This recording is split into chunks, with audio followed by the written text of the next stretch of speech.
أعوذ بالله من الشيطان الرجيم. بسم الله الرحمن الرحيم. تبارك الذي بيده الملك وهو على كل شيء قدير. الذي خلق الموت والحياة ليبلوكم أيكم أحسن عملا وهو العزيز الغفور.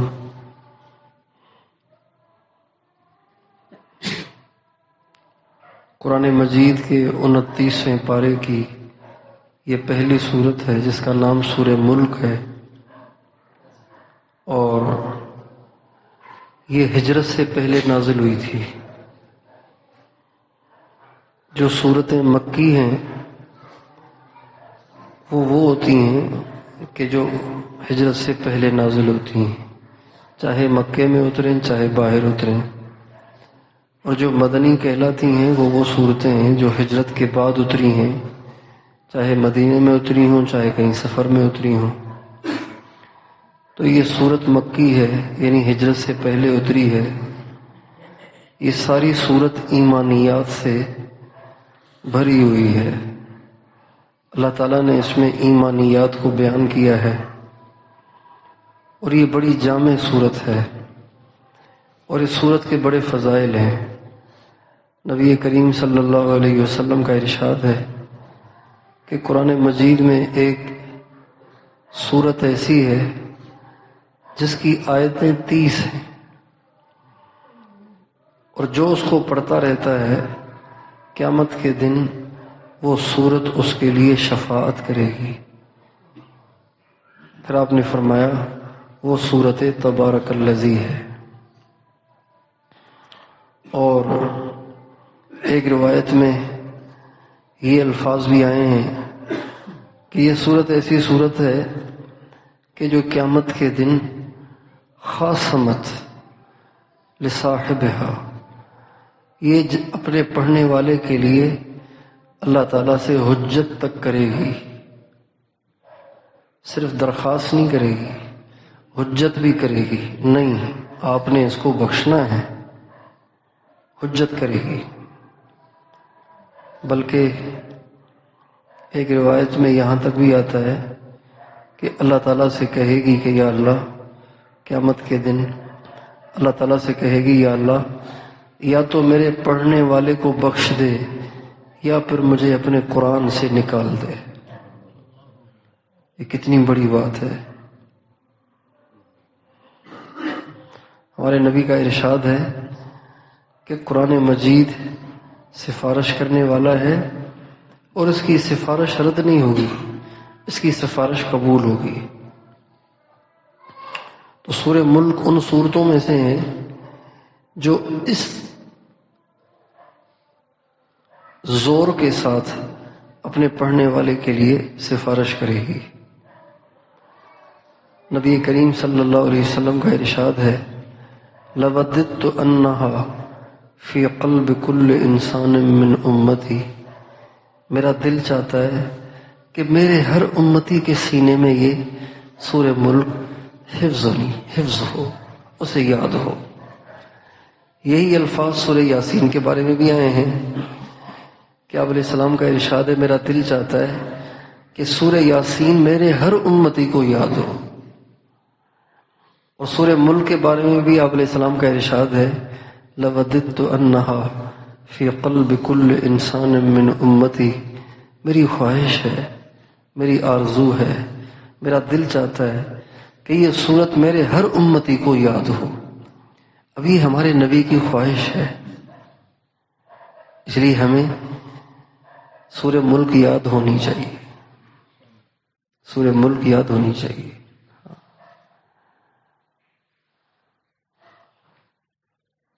حضرت عبداللہ ابن عباس رضی اللہ تعالی عنہما نے ایک شخص کو یہ نصیحت فرمائی، اپنے بچوں کو بھی یاد کراؤ، اپنی عورتوں کو بھی یاد کراؤ، اپنے پڑوسیوں کو بھی یاد کراؤ۔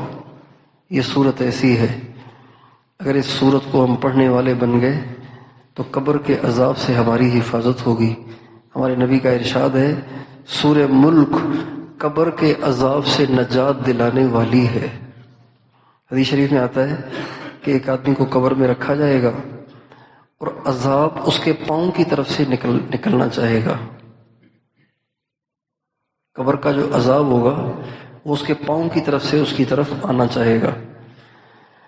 تو سورہ ملک بولے گی، کہے گی کہ ان پاؤں کے ساتھ کھڑے ہو کے یہ مجھے پڑھا کرتا تھا، اس کے قریب نہیں آنے دوں گی میں تجھے. چنانچہ وہ وہاں سے ہٹ جائے گا، پھر سینے کی طرف سے آئے گا. جب سینے کی طرف سے وہ عذاب آنے کی کوشش کرے گا تو وہ صورت دوبارہ وہاں بھی آ کر کھڑی ہو جائے گی اور کہے گی میں اس دل میں محفوظ تھی، تو اس طرف سے کیسے آ سکتا ہے؟ پھر وہ اس کے سر کی جانب سے آنے کی کوشش کرے گا تو صورت دوبارہ حائل ہو جائے گی اور کہے گی کہ یہ مجھے پڑھا کرتا تھا، چونکہ زبان سر میں ہے نا، زبان سر میں ہی ہے، یہ تو مجھے پڑھا کرتا تھا، تو اس کی طرف کیسے آ سکتا ہے؟ چنانچہ عذاب وہاں سے بھی ہٹ جائے گا اور آپ علیہ السلام نے فرمایا ہی المنجیہ ہی المانعہ، یہ قبر کے عذاب سے بچانے والی ہے اور قبر کے عذاب سے روکنے والی ہے، محفوظ حفاظت کرنے والی ہے. آپ علیہ الصلوۃ والسلام کے صحابہ ایک دفعہ کہیں سفر میں تھے تو کچھ صحابہ نے اپنا خیمہ ایک جگہ گاڑ دیا. اللہ کی شان، وہاں پہ کسی آدمی کی قبر تھی، ان کو پتہ ہی نہیں تھا کہ یہاں قبر ہے، وہاں خیمہ گاڑ دیا. اب رات کو جب سونے لگے تو رات کو اس قبر سے آواز آ رہی ہے اور قبر والا سورہ ملک پڑھ رہا ہے.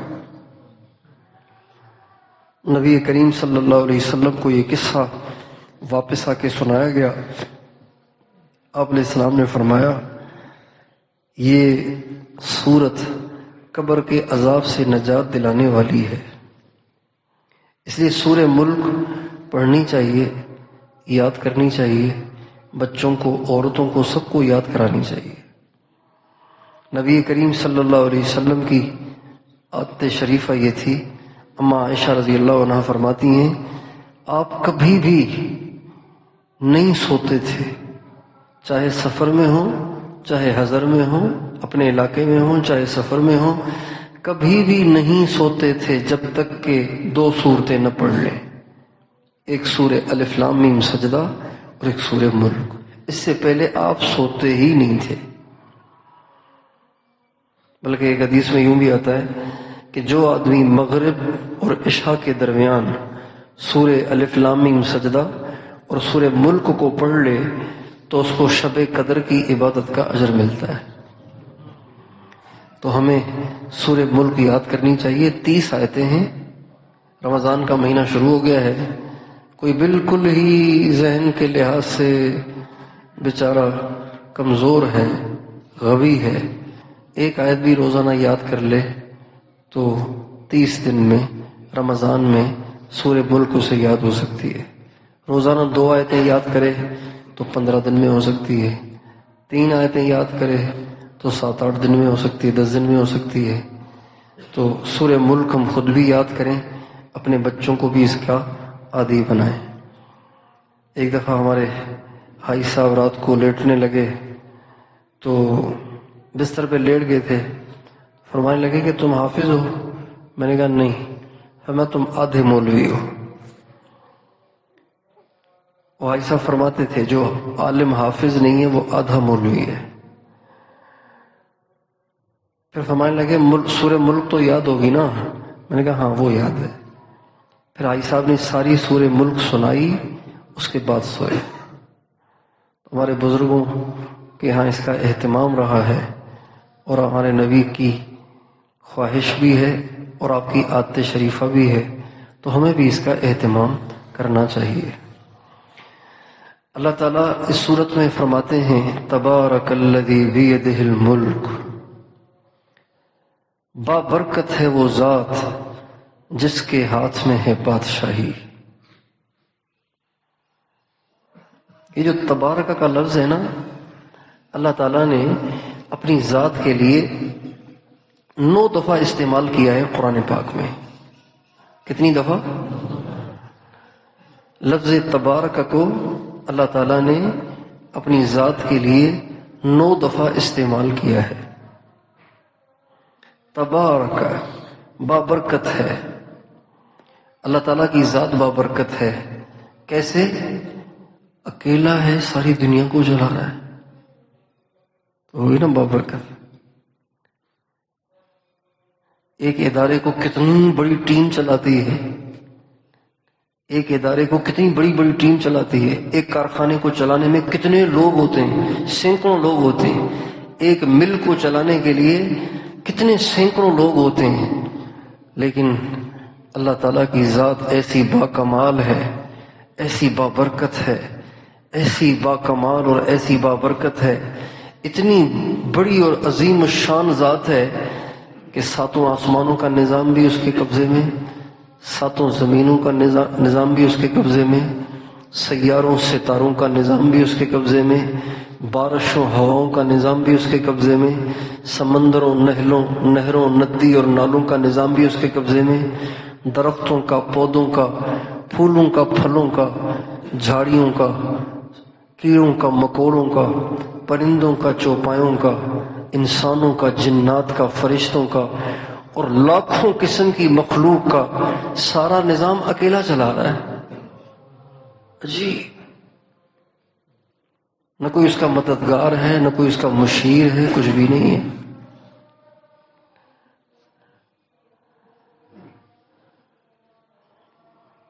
اللہ تعالیٰ کی ذات بڑی بابرکت ہے، جس کے ہاتھ میں ہے بادشاہی. بیدہ الملک، الملک بیدہ. یہ فرماتے تو بھی کلام پورا ہو جاتا، لیکن اللہ تعالیٰ نے بیدہ کو پہلے ذکر کیا ہے، الملک کو بعد میں ذکر کیا ہے. جب عربی زبان میں کلام کے الفاظ کی ترتیب کو آگے پیچھے کیا جائے تو اس کی وجہ ہوتی ہے، بے وجہ نہیں ہوتا. بیدہ کی جگہ بعد میں بنتی ہے، الملک کی جگہ پہلے بنتی ہے. اللہ تعالیٰ نے بیدہ کو بعد میں ذکر کر لیا اور پہلے ذکر کر لیا. الملک کو، جس کا درجہ پہلے تھا، اس کو بعد میں ذکر کیا، یہ بتانے کے لیے کہ ملک اس کے ہاتھ میں نہیں ہے، بلکہ ملک صرف اس کے ہاتھ میں. یہ جو صرف والا معنی ہے نا، اس کو کہتے ہیں حصر. یہ معنی تب پیدا ہوگا جب بیدہ کو پہلے ذکر کیا جائے. اللہ تعالیٰ وہ ذات ہے کہ صرف اس اکیلے کے ہاتھ میں بادشاہی ہے. بادشاہ صرف اللہ ہے، دنیا کا کوئی انسان بادشاہ نہیں ہے. وہ ایک انتظامی چیزیں ہیں، حقیقی بادشاہ اللہ ہے. ایک عباسی، بنو عباس کے جو بادشاہ تھے، ان میں سے ایک بادشاہ تھا، اس کا نام تھا واثق باللہ.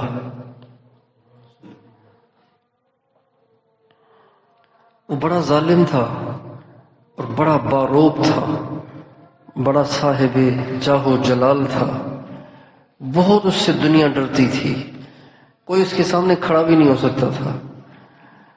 جب اس کے مرنے کا وقت آیا تو وہ کہہ رہا تھا، یا من لا یزال ملکہ ارحم من زال ملکہ.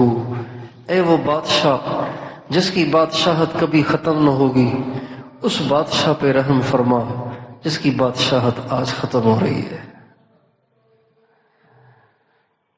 اللہ وہ بادشاہ ہے جس کو کوئی معزول نہیں کر سکتا، اس کی بادشاہت ختم نہیں ہوگی. ہمارے بادشاہوں کی بادشاہت 5 سال پہ زیرو ہو جاتی ہے، پھر نئے سرے سے الیکشن ہوتے ہیں، پھر نئے سرے سے ورک ہوتی ہے، پھر نئے سرے سے دھاندلیاں ہوتی ہیں، پھر نئے سرے سے وہ اپنے لیے جگہ بنانے کی کوششیں کرتے ہیں، جلد سے جلوس کرتے ہیں. اللہ وہ بادشاہ ہے جس کی بادشاہت ہمیشہ سے ہے، آج بھی ہے، ہمیشہ رہے گی. اس کا ملک اس سے کوئی چھین نہیں سکتا. اللہ ایسا زبردست ہے. وَهُوَ عَلَى كُلِّ شَيْءٍ قَدِيرٌ. اچھا، بادشاہت کہنے سے اللہ تعالیٰ کے لیے بادشاہت ثابت ہونے سے یہ بات ثابت نہیں ہوتی کہ اللہ بادشاہ ہے تو اب ہر چیز پہ اس کا کنٹرول ہے. ہمارے بادشاہوں کو ہر چیز پہ تو کنٹرول نہیں ہے نا. جو پاکستان کا بادشاہ ہے، جو سعودی عرب کا بادشاہ ہے، جو کویت کا بادشاہ ہے، وہاں بادشاہتے ہیں. کویت کا جو بادشاہ ہے اور دبئی کا جو بادشاہ ہے، قطر کا جو بادشاہ ہے، امارات کا جو بادشاہ ہے، ابو ظبی کا جو بادشاہ ہے، اب ان بادشاہوں کے کنٹرول میں تھوڑی ہے ہر چیز. بادشاہ تو ہیں لیکن ہر چیز ان کے کنٹرول میں نہیں ہے. ان کا اپنا آپ بھی کنٹرول میں نہیں ہے. اگر اس کا پیشاب جاری ہو جائے اور روکنا چاہے تو روک نہیں سکتا. اس کو موشن لگ جائے تو وہ اپنے پاخانے کو روک ہی نہیں سکتا. ہے بادشاہ لیکن اپنے پاخانے پہ بھی کنٹرول نہیں ہے، اپنے ناخنوں پہ کنٹرول نہیں ہے. بادشاہ ہے، اگر وہ چاہے کہ میرے ناخن کبھی نہ بڑھیں ہو سکتا ہے. بادشاہ ہے، اگر وہ چاہے میرے بال بڑے نہ ہوں، بس ایسے ہی رہیں جیسے میری کٹنگ ہے نا، ایسے ہی میرے بال رہیں صحیح، تو وہ ہو سکتا ہے. بادشاہ ہے، اگر وہ چاہے کہ میرا ویٹ نہ بڑھے، میرا وزن نہ بڑھے، میں ایسے ہی سمارٹ رہوں تو ہو سکتا ہے. بادشاہ ہے، اگر وہ چاہے کہ میں بوڑھا نہ بنوں، ہمیشہ جوان رہوں تو ہو سکتا ہے. نہیں ہو سکتا. ہیں تو بادشاہ لیکن اپنے آپ پہ بھی کنٹرول نہیں ہے. اللہ تعالیٰ فرماتے ہیں میں ان ناقص بادشاہوں کی طرح سے بادشاہ نہیں ہوں. میں وہ بادشاہ ہوں کہ بادشاہ بھی ہوں اور ہر چیز پہ کنٹرول بھی رکھتا ہوں. وَهُوَ عَلَى كُلِّ شَيْءٍ قَدِيرٌ. کل شیء، کل سے ہر چیز کا احاطہ ہو گیا. اس میں پہاڑ بھی آ گئے، سمندر بھی آ گئے، خشکی بھی آ گئی، تری بھی آ گئی، جنگل بھی آ گئے، صحرا بھی آ گئے، شہر بھی آ گئے، دیہات بھی آ گئے، مشرق مغرب اور شمال جنوب سب آ گیا. ہر چیز پر قادر ہے.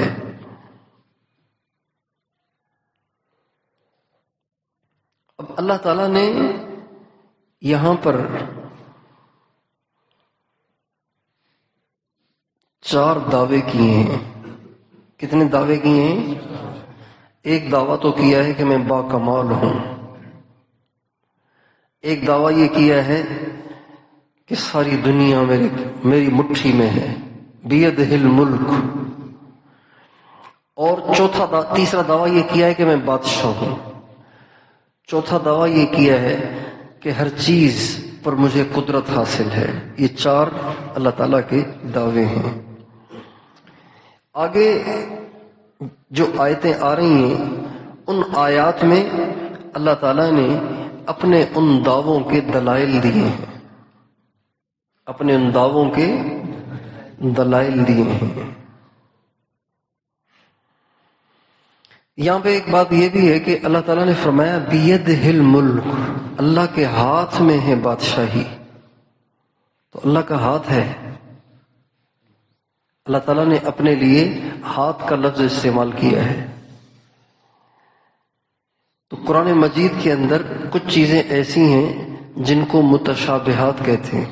کیا کہتے ہیں ان کو؟ یعنی ان کا معنی واضح نہیں ہے، ہم اس کی تہ تک پہنچ نہیں سکتے. قرآن مجید میں اللہ تعالیٰ کے لیے ہاتھ کئی جگہ استعمال ہوا ہے، بیدہ الملک. اور یہ الفاظ بھی قرآن میں کئی دفعہ آئے ہیں. ایسے ہی اللہ تعالیٰ فرماتے ہیں ان الذين يبايعونك انما يبايعون الله يد الله فوق ايديهم. اللہ کا ہاتھ ہے ان کے ہاتھوں پر. اے میرے نبی، جنہوں نے آپ سے بیعت کی ہے نا، آپ کے ہاتھ پہ ہاتھ رکھا ہے، ان کے ہاتھوں پہ پھر اللہ کا ہاتھ ہے.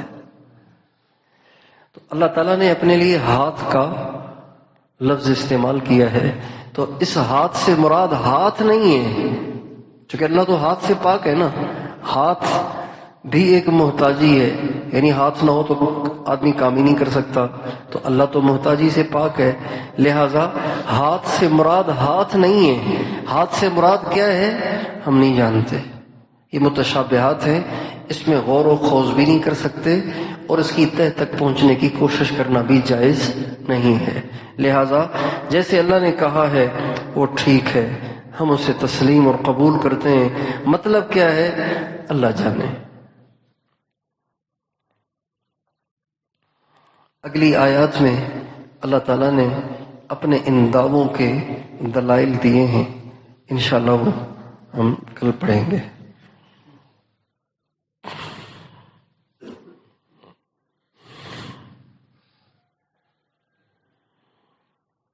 اللہم صلی علی سیدنا محمد وعلی آل سیدنا ربنا هب لنا من ازواجنا وذرياتنا قرة اعین واجعلنا للمتقین اماما ربنا افرغ عليهم صبرا وثبت اقدامهم وانصرهم على القوم الكافرين ربنا افرغ عليهم صبرا وثبت اقدامهم وانصرهم على القوم الكافرين ربنا افرغ عليهم صبرا وثبت اقدامهم وانصرهم على القوم الكافرين اللهم إنا نجعلك في نحورهم ونعوذ بك من شرورهم اللهم اكفناهم بما شئت وبمن شئت وكيف شئت آمين صلی اللہ